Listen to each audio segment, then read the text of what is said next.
జగన్మోహన్ రెడ్డి కొద్ది నిమిషాల్లో ముందు లోపలికి వస్తున్నాడు అన్నప్పుడు ఒక వ్యక్తి పోయి 18 మందికి 18 కవర్లు ఇచ్చాడు.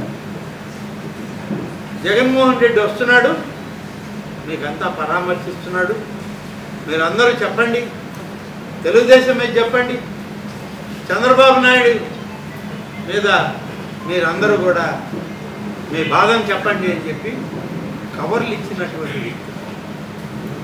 మీకు సిగ్గు అనిపించడం లే? 5 సంవత్సరాలు ఈ రాష్ట్రంలో మీరు పరిపాలన చేశారు.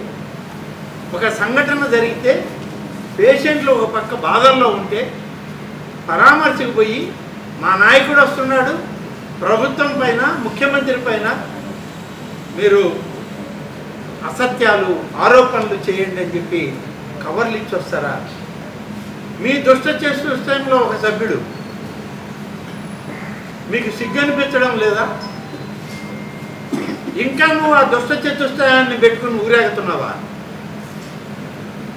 ఆ దుష్ట చతుష్టయంలో ఒక సభ్యుడిగా నువ్వు కూడా అత్యంత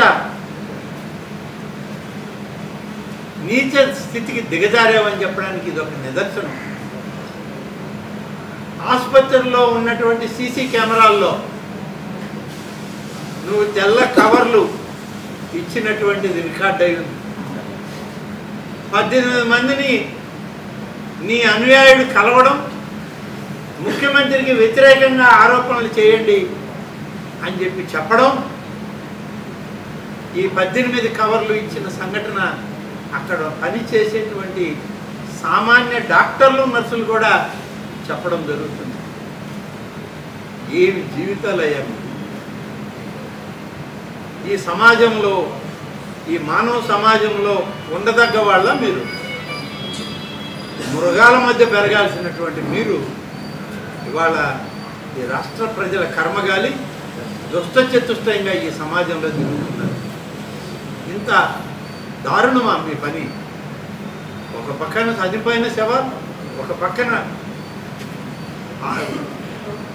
అవయవాలు కోల్పోయి ఆరోగ్యాన్ని కోల్పోయి ఆసుపత్రిలో చికిత్స పొందుతున్న వాళ్ళు, మీరు వాళ్ళ మధ్యలో పేలాలు ఏరుకుంటున్నారు. దీన్నే కదా సమాజం అనేది, శవాల మీద పేలాలు ఏరుకోవడం అనేది. అలా పేలాలు ఏరుకోవడానికి తయారయ్యారు మీరు. ఇంకేమి ఏరుకుంటారు? 5 సంవత్సరాలు ఏరుకొని ప్రజలకు తమకే ఒక ఆలోచన వచ్చి మీరు ఈ రాష్ట్రంలో ఈ సమాజంలో తగరు అని చెప్పి మిమ్మల్ని సమాజానికి దూరంగా ఉండమని చెప్పి రాష్ట్ర ప్రజలు మీకు బుద్ధి చెప్పినా మీకు ఇంకా బుద్ధి రాలేదు.